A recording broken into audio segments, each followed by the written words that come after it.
Welcome to Boca Behind the Scenes. This is where we really find out a lot about the employees working for the City of Boca. I'm Dean Miuccio. Happy to introduce a couple of employees that do some awesome work with the city. Chris Helfrich, Utility Services Director, and Ashton Wydock, Laboratory Director. Welcome, guys. Thank you. Thank you. Thank you, Dean, for having us. Yeah, sure. Chris, tell us a little bit about you, your background, and how long you've been with the city. Well, Dean, I'm a native Floridian, born and raised in Florida, and have been in this industry, in the utility industry, for over 30 years. I started out as a co-op engineer and have evolved into being the director of utilities for the City of Boca. I have a bachelor's undergraduate in engineering and a master's, an MBA from FAU. Well, welcome. Great to have you here, Chris. Ashton, tell us a little bit about yourself. So I'm from Virginia. I graduated from James Madison University. I moved down here. The weather was a little too cold up north. I moved down here and I worked in the private laboratory sector. Before I came to the city, I was a microbiology manager for a private laboratory, and I'm now the laboratory director for the City of Boca, and I manage 10 laboratory analysts, a great group of biologists and chemists. Excellent. Well, welcome to both of you. Hey, Ashton, let me start with you. Tell us a little bit about the Utility Services Department. What does your department do? Give us a little detail. Okay, so the Utility Services Department, we provide safe and clean drinking water and wastewater services to the 130,000 residents of Boca Raton. We also service some areas that are unincorporated, such as some areas in Palm Beach County. We serve not only residential, but we also service commercial and industrial sectors as well. We are a full-service utility. We receive our water from the Biscayne Aquifer. It comes in through a series of wells. We have 52 wells. It comes into the drinking water plant where it's treated and analyzed by the laboratory and then goes out to our Boca residents. And it comes back to the plant, and we have a wastewater plant, and comes through and we treat it again, and it goes out as reclaimed water. We are a 100% reclaimed facility. Our goal has been to create a sustainable water and wastewater utility for the present and for the future as well. Chris, tell us a little bit about how many people make all this happen. How big's your department? Yeah, our facility is located on the corner of Glades and 95. It's a massive site, about 70 acres. It includes the water, the wastewater facilities, the reclaim facilities. We own, again, about $350 million in assets. It takes us about 170 employees to manage and maintain that. Fortunately, we have kind of a cross-section of all types of employees. We have mechanics, we have electricians, we have engineers, we have chemists, we have biologists, we have water operators, wastewater treatment plant operators, we have computer programmers, and all of this is to manage these assets and facilities and to provide this exceptional water quality and level of service that our residents demand, and we're happy to provide. You've worked in this industry for a while, as you said. What's unique about Boca? Is there something unique that happens here in Boca? Yeah, I have been fortunate, and working in those other municipalities, you do see just a little bit different level of service in Boca. We respond. I feel like sometimes we are first responders. People, when they're out of water, they're having problems with their toilets. They are calling us up, panicking, sure. And so we tend to react, and we have that type of level of service that says we want to get you flowing, we want to provide you clean water, and we want everything flushing down the toilet to come to us, and we're happy to have it. Sure. Ashton, talk about how much water the average household uses. So the average household actually uses about 248 gallons of water per day, and the average household produces about 108 gallons of wastewater per day. And the average for the city daily? So the average for the city daily is about 32 million gallons per day. And we actually have the capacity to have 70 million gallons per day for What our the- water treatment. Sorry to interrupt you. No, sure. What role does irrigation play in our consumer habits? So some of the some of these statistics that Ashton brought up, right now we're at 233 gallons per capita per day. 20 years ago, we were at about 450 gallons per capita per day. So there's a lot of things that have happened, which is one, educating the public that you don't need to irrigate your lawn 7 days a week.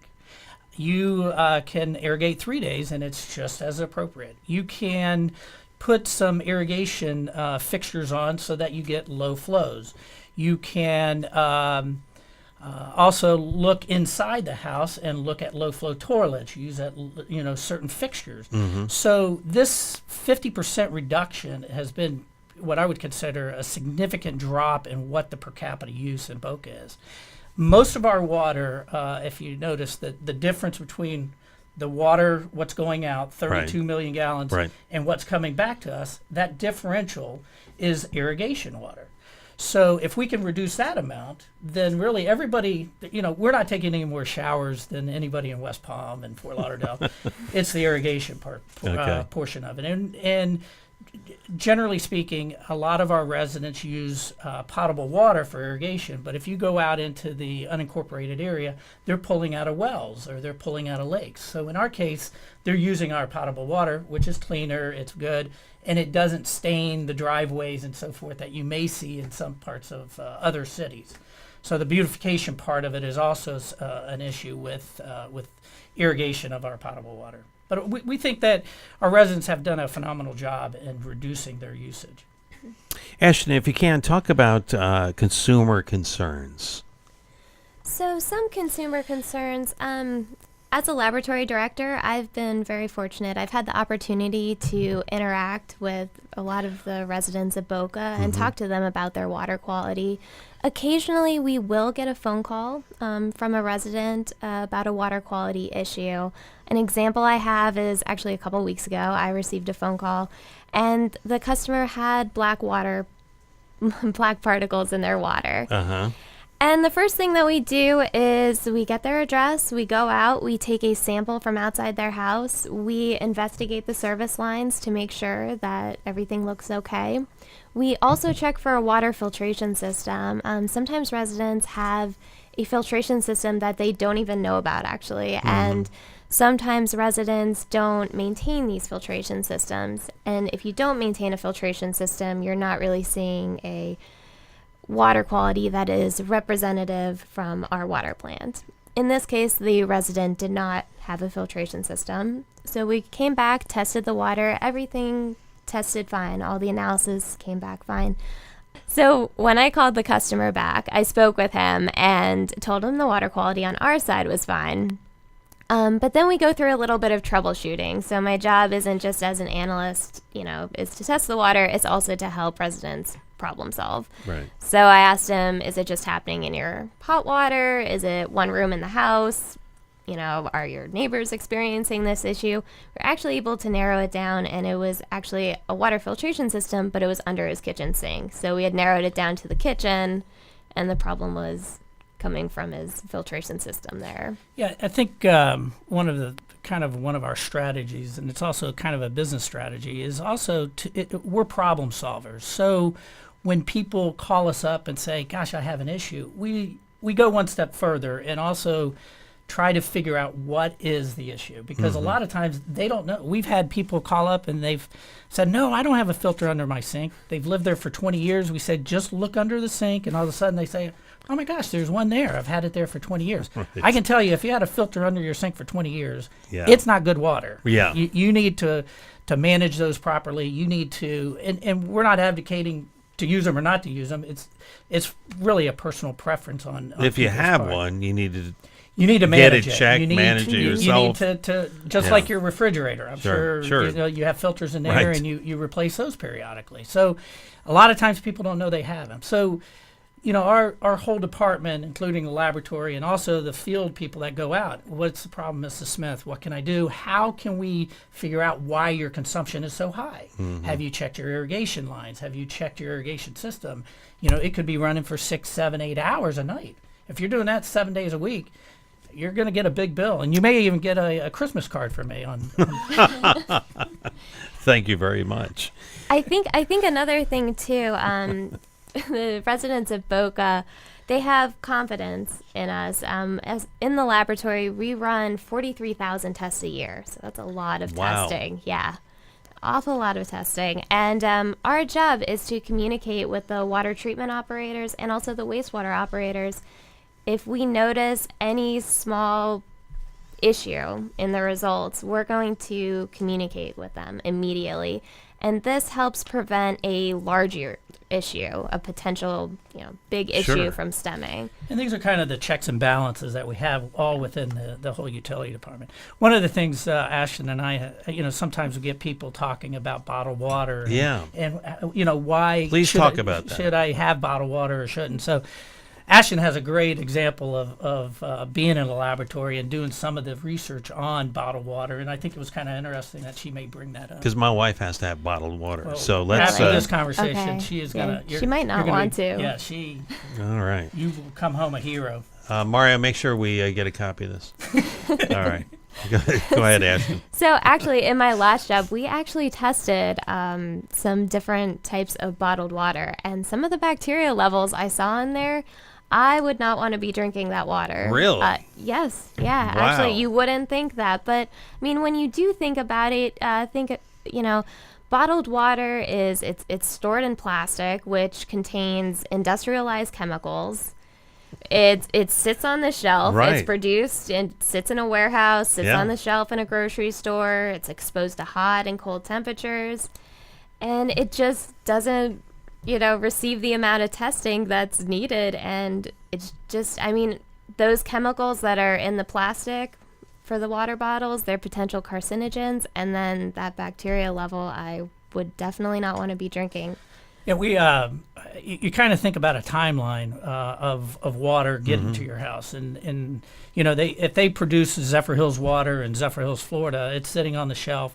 We figured probably by 10 weeks you may be drinking that water. In our case, the water is to you within 24 to 48 hours. So it's very dynamic. Ours is very dynamic. Like Ashton said, we are testing it on a regular basis. Sure. So the comfort level of knowing when you open up the tap, that water is clean. People think bottled water is much better. And by the way, bottled water is not my competitor. So this has no benefit to me other than to say, hey, we want to educate the public that bottled water really you think you're saving yourself or thinking you're better, but it's really taking it out of the tap, drinking it, putting it in the refrigerator. You're going to get as good of water. Yeah, it's just as good. Which, by the way, I was happy to see that the Boca Chamber has one of those bottle areas where you can fill up your bottle from the sink, as opposed to the old way you used to push the button and try to get your bottle underneath it. Right. Now you can just stick it in there and it fills it up. Yeah. So we have those all within City Hall now too. So we're trying to create the convenience of people using the fresh water that we have to offer. It's also more environmentally friendly as well to drink, tap water from Boca, and it costs a lot less as well. Bottled water can be very expensive. Yes, it can. Yes. Thank you. Yeah. We're here to save your I'm money. glad. I'm glad. I'm so happy to meet both of you. Finally, hurricane season. Yeah. What kind of preparation goes into your department for the thought that we may get hit by a hurricane? Yeah. So, with a hurricane, there's multiple things that people are concerned about. One is losing electricity. Sure. So electricity is powering everything that we do. The lift stations that are in the subdivisions that are basically the flushing that people, the showering and water. So we want to create that quality of life as quickly as possible. So we have roughly around 70 to 80 generators that we deploy out to these strategic assets to keep operating after a storm. In addition to those generators at the water plant and wastewater plant, we have generators that run that system at full capacity. So we can run for 20 days without needing electricity. And if we reduce the power, because usually demands go down, people don't use as much, we can go up to 30 days without power. that's phenomenal in a sense that we can try to get people back to Sure. quality of life as quickly as possible. In addition, we have people 24/7 that after a hurricane, we don't let anybody out during a hurricane, Right. but after a hurricane, we go out and we are running these generators, we're turning things on, we're trying to get people back to their normal. Fortunately, we have never had any water outages on a grand scale. Sure, a tree might have pulled a residential service line and they may be out. But for the most part, we've never had any catastrophic failures with the utility system as a whole. What can residents do to help? When we have the devastation of a hurricane, are there certain things that we can do to help your department? Yeah. So trees, like anything else, our utilities are underground. So when the trees are on top of our stuff and they fall down, they tend to pull those lines out. So trying to get those ficus hedges off of our system. The other thing is we always tell people is try to reduce your usage. You don't need to turn on the irrigation system with the rain and so forth. Right. And we have a little saying, if it's yellow, mellow, if it's brown, flush it down. That creates kind of a water conservation of it too. So, I'm learning so much here today. do you want to take that home to your wife? I'm writing that down right now.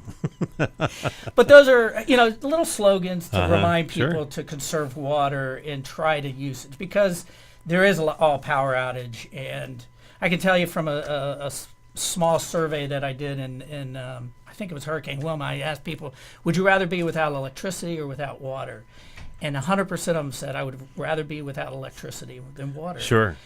You don't realize how much you're washing your hands or you're flushing or you're saying, oh my gosh, I can't use water. So our goal is to try to keep that service to our customers. And we do a very good job at it. We think we've done so far a good job at it. So.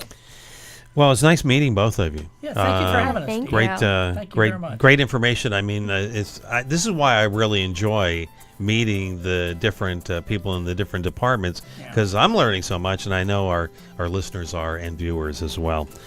Chris Helfrich, Utility Service Director, and Ashton Wydock, Laboratory Director. Thanks for being with us. Hey, thank you, Dean. Thank Thank you you for having us. This is This great. is Boca Behind the Scenes, the City of Boca. We're finding out so much.